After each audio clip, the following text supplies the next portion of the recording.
Morning everyone. Today we're going to be talking about the Illinois Agility Test. So throughout this session we're going to actually talk about what agility is.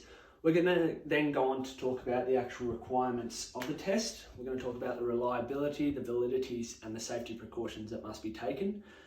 We're then going to talk about some normative data and compare some results of male and female athletes. And then at the end there'll be a video of an athlete actually participating in the Illinois Agility Test. So when we think of agility, we basically think of an athlete and their ability to change their body position efficiently.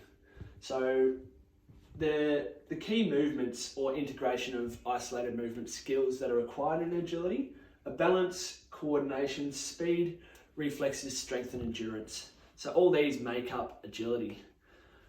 To start with, we're actually going to talk about who the Illinois Agility Test is ideal for. The majority of people that use it are involved in team sports, so it could be an NFL team, it could be an ice hockey team, could be a soccer team, even European handball teams. So in order to make sure our test is reliable, we'd ultimately want to be completing this test in the same conditions every single time. Another idea of reliability would be how often we actually complete the test, so whether it be weekly, monthly, just in that time frame that we're able to see improvement over time. In terms of validity, what we're actually setting out to test, it would be agility. That's the whole idea of the Illinois Agility Test. Safety precautions, obviously before we get athletes to participate in this test, would be ultimately a pre-health screening, or it might be just gaining informed consent from the athletes who are actually partaking in the activity. So when we're actually looking at the Illinois Agility Test, we know that it's a 10-meter course, 5 yards by 5 yards on the side, 10 on the top. In total, there's 11 direction changes. The average time taken to participate in this test is around 13 to 19 seconds. The whole course in total is 60 meters, so it's not a very long course. It just depends how quickly you wish to do it in. And overall, there's between 90 and 180 degrees of directional change. So athletes are going to first start here lying down on their stomach in a plank position. When the whistle is called or the timer begins, they will be required to run in a forward direction towards this cone here. From here, they'll dip down here, and then they'll do figure of eights around these 4 cones.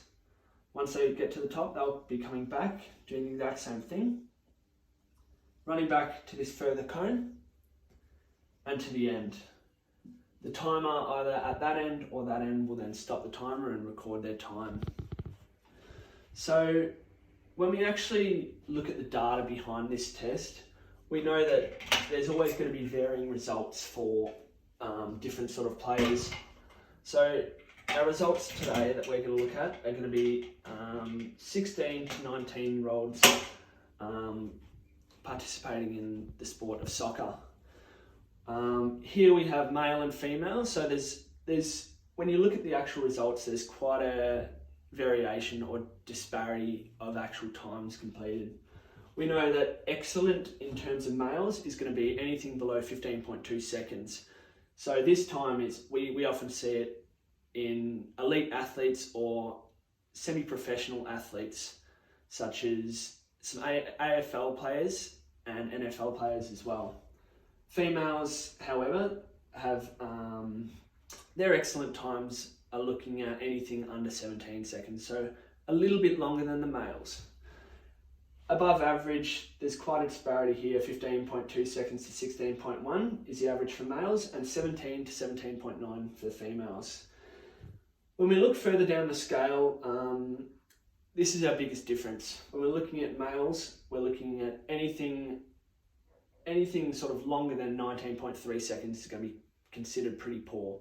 Females, anything above 23 seconds is also going to be considered pretty poor. So ultimately, when you look at the different populations who are doing this test, it's always going to be a variability of results. It just depends at what level you look at. So now we'll go on to have a look at an athlete participating in the Illinois agility test. Thank you.